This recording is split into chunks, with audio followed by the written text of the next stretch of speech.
மக்கள் எல்லாருமே சீரியல் பாக்குறத விட்டு நெட்ஃபிளிக்ஸ்ல சீரிஸ் பாக்குறத விட்டுட்டு ஒரு டேக்காக வெயிட் பண்ணிட்டு இருக்காங்க. சட்டப்பேரவை கூட்டம் எதுக்கு அந்த சட்டப்பேரவை கூட்டத்தை பாக்குறதுக்காக அவ்வளவு வெயிட் பண்ணிட்டு இருக்காங்க. சரின்ட்டு நானும் போய் பார்த்தா அங்க போற பொலிட்டிஷியன்ஸ்க்கு எதுக்காக என்ன நோக்கத்துக்காக போறோன்றது அவங்களுக்கும் தெரியல. ஆக்சுவலி அங்க போய் நம்ம என்ன பண்றோம்ன்றது அவங்களுக்கும் புரியல. சட்டப்பேரவை கூட்டம்னா என்ன, அங்க வர எல்லா கட்சியினரும் சரி மக்களுக்கு இந்த ஆட்சியில் என்னென்ன குறை நிறைய இருக்கு, என்னென்ன பண்ணணும் அப்படின்னு சொல்லி ஒரு கலந்தாய்வு பண்ணி ஒரு நல்ல ஆலோசனையை மேக் பண்ணி ஒரு நல்ல டிசிஷன்ஸை மேக் பண்ணி ஒரு ஹெல்தி ஒரு டிசிஷன்ஸை கொண்டு வந்து ஒரு நல்ல திட்டங்களை கொண்டு வந்து மக்களுக்கு அதை அமல்படுத்தணும், அதானே. ஆனா அது அங்க நடக்குதானா ஆப்வியஸா இல்லை. ஒரு சட்டப்பேரவை கூட்டம் இவ்வளோ சில்லியா நடக்குமானா எனக்கு தெரியல. இந்த சட்டப்பேரவை கூட்டத்தெல்லாம் நான் பார்க்க ஸ்டார்ட் பண்ணதுக்கு அப்புறம் இதுக்கு முன்னாடி நடந்த ஒரு சட்டப்பேரவை கூட்டத்தெல்லாம் எடுத்தோம். அவ்வளோ சட்டப்பேரவை கூட்டம்னா என்ன அப்படின்றது இருக்கு.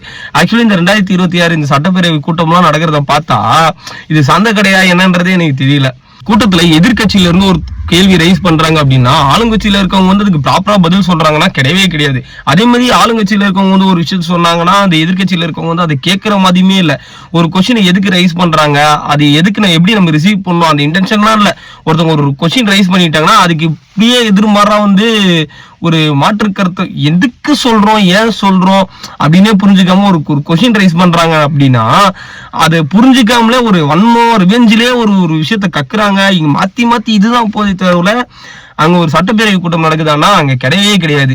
தயவு செஞ்சு மக்களாகிய நீங்க எல்லாம் இதை பாருங்க, புரிஞ்சுக்கோங்க, இப்பயாவது தெரிஞ்சுக்கோங்க. இது அரசியல் மதியெல்லாம் தெரியல.